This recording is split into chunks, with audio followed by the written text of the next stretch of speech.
원래 한반도 주변에는 도널드 레이건호 그리고 칼 빈슨호 이 두 개의 핵추진 항공모함 전단이 배치되어 있었습니다. 물론 북한과의 이 대화 무드를 감안해서 한반도 가까이 오지 않고 인근에 배치가 되어 있는 상황이었습니다. 그런데 미 해군 제5함대 인도양 인근에 있던 5함대 소속 루즈벨트호가요. 지금 7함대 작전구역인 한반도 인근으로 이동을 해서 합류를 했다는 소식이 확인됐습니다. 그리고 또 한 가지 있습니다. 이뿐만이 아니죠. 전례 없는 북한을 향한 압박은 변함없고 점점 더 강해지고 있습니다. 레이건호와 루즈벨트호 배치된 상태가 3개의 전단, 항공모함 전단이 한반도 주변에 왔다는 것 기억이 나십니까? 작년 가을 가장 최대 규모의 미군 전력이 모였을 때와 거의 비슷한 전력이 한반도 주변에 다시 모이기 시작했습니다. 특히나 루즈벨트호 같은 경우에는 7함대 소속이 아닌 5함대 소속인데 본인이 있어야 될 5함대 지역을 비워둔 채 지금 올라온 상황이잖아요. 레이건 항공모함은 원래 이 7함대, 요코스카에 주둔하는 7함대 항모인데 그게 루즈벨트와 니미츠가 이렇게 추가로 들어왔었죠. 네. 그래서 뭐 항모 세 척이 집결하면 뭐 사상 처음이다 이런 일이 있었는데 실제로는 루즈벨트는 당시에 미 본토를 출발해서 5함대 즉 인도양에 작전을 하러 가는 중이었고 네. 니미츠는 인도양에서 작전을 하다가 본토로 돌아가는 중이었어요. 네. 교대를 하는데 그 타이밍을 한반도에서 만나게끔 해서 11월에 세척이 일시적으로 있었던 건데 지금 상황은 칼 빈슨이 그냥 지금 한 2달째 지금 여기 있어요. 있는 상황이고 레이건은 원래 있는 것이고 그런데 네. 방금 앵커께서 지적하셨듯이 시어도어 루즈벨트 이 항공모함이 현재 5함대 작전해야 되는데 그게 즉 인도양 중동 지역이 미국에 굉장히 중요하지 않습니까? 네. IS 폭격이라든지 또 시리아 사태 여러 가지로 할 일이 많은데 그 길을 완전히 비워두고 지금 여기로 왔다는 것이죠. 네. 그것은 지금 미국이 이 실함대 작전구역 즉 이 동북아시아의 굉장히 중요한 군사작전을 의미하고 있다는 것입니다. 아니 그런데 대표님 지금 우리 한반도 주변 대화 무드, 북미 정상회담, 남북 정상회담을 앞두고 한미 연합훈련 규모도 지금 줄이고 거기다가 핵 항모는 아예 오지 않기로 이미 공표를 했지 않습니까? 근데 왜 왔습니까 지금 세척이? 한미 연합훈련에는 분명히 미국의 전략자산인 항공모함, 전략핵 폭격기, 핵 잠수함 이런 전략자산들이 안 오기로 했죠. 그랬죠. 그러나 지금 이 동북아시아로 온다고 해서 반드시 한미연합 군사훈련을 한다라고 할 수는 없는 것이죠.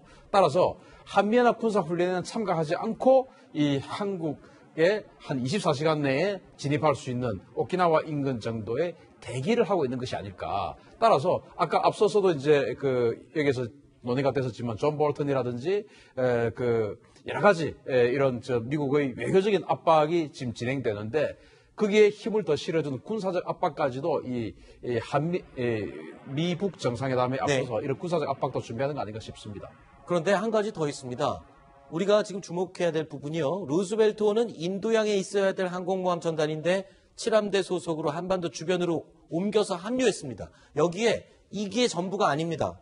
오키나와에는요. 지금 와스프함이라고 해서 강습 상륙함, 미 해병대 전력이 한꺼번에 2,300여 명 이상이 상륙할 수 있는 그리고 F-35 10여 대가 동시에 출동할 수 있는 이 강습 상륙함 전단 2개가 또 오키나와에 있거든요. 그럼 이 5개를 전단을 다 합치면 실제로 어마어마한 전력이 주변에 지금 스탠바이를 하고 있는 상황이라는 소리잖아요. 실제로는 항모 5개 전단이 있다고 봐야 되죠. 버널 리처드나 와스프 같은 경우가 항모하고 거의 1대1 전력은 아니지만 거의 항모에 필적하는 그런 능력을 가지고 있고 특히 와스프 같은 경우는 F-35B를 탑재를 하고 있기 때문에 오히려 칼 빈슨이나 로널드 레이건, 루즈벨트 이런 항공모함들은 지금 현재 스텔스 전투기를 탑재하고 있지 않아요. 다 이제 슈퍼 호넷 전투기나 F-18 그냥 호넷 전투기를 탑재를 하고 있는데 와스프는 F-35B 스텔스 전투기를 탑재를 하고 있고 버널 리처드 같은 경우는 뭐 그건 아닙니다만은 수직이 착륙하는 해리어 전투기를 탑재를 하고 있거든요. 그래서 원래는 와스프가 오면서 버널 리처드가 돌아가기로 했습니다. 그런데 안 가고 지금 한 달 이상 계속 오키나와와 사세보 인근을 배회를 하면서 주둔하고 있다는 겁니다.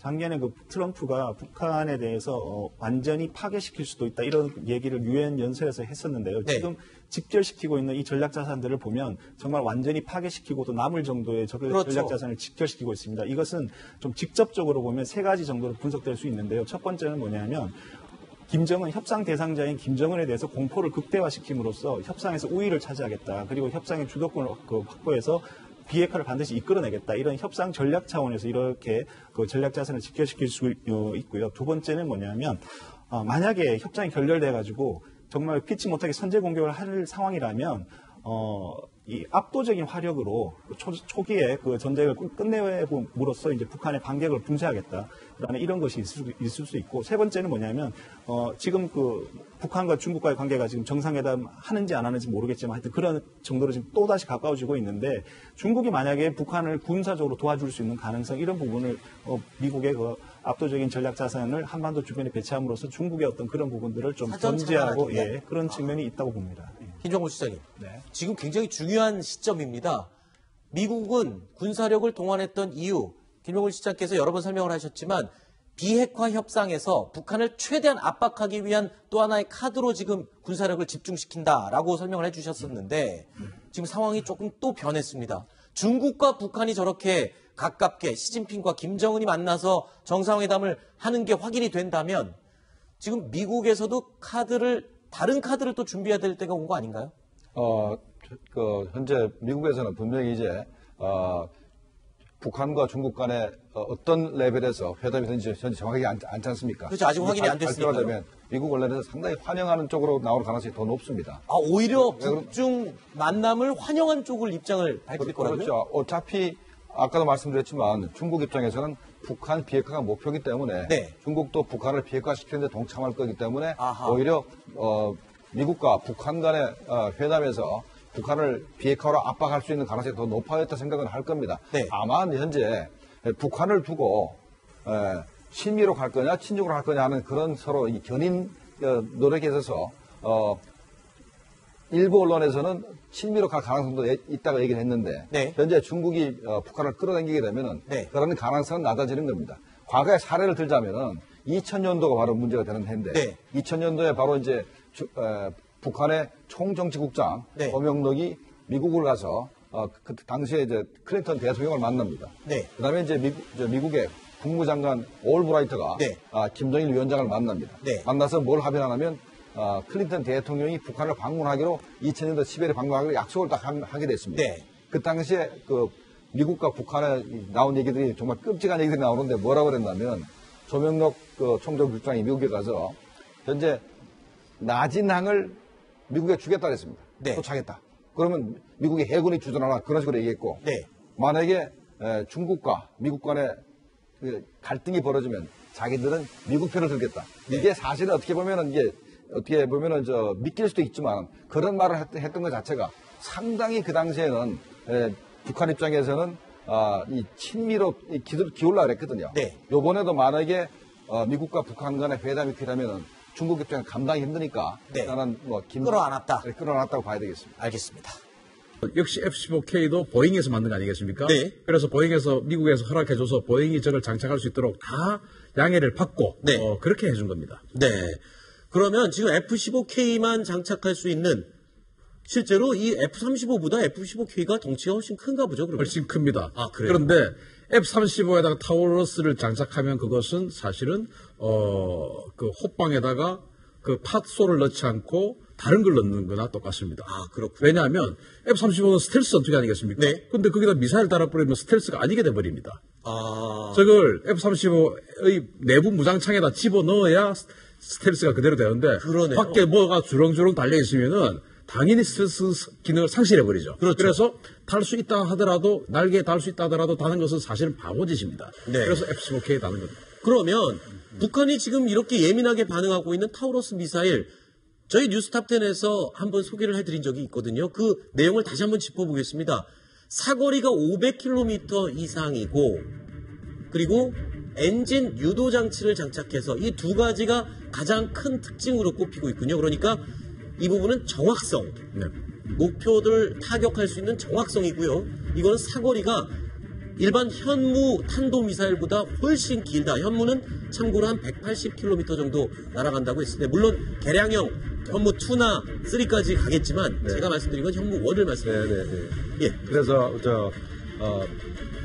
아까 F-15K에 달아도 충분합니다. 네.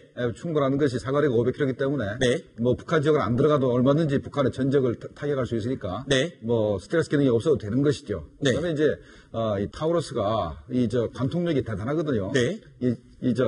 한 콘크리트를 한 6m 정도로 관통하기 때문에 네. 그 북한이 굉장히 신경질적인 반응을 보이는 것이 저게 네. 바로 이제 김정은 삼수작전에 쓰이는 게 아닌가라고 해서 이제 굉장히 신경질적인 반응을 이제 보이는 것이고. 아니 근데 이거는 6m 정도 뚫기 때문에 참수작전에는 솔직히 쓸 수가 없는 무기로 알고 있는데요. 그런데 김정은이가 항상 그 땅속에 몇백 미터 안에 있는 게 아니지 않습니까? 네네. 그러니까 당창간 행사 때 실내 행사도 할 수 있는 거고 네. 할 수 있기 때문에 얼마든지 이게 참수작전에 쓸 수가 있죠. 네네.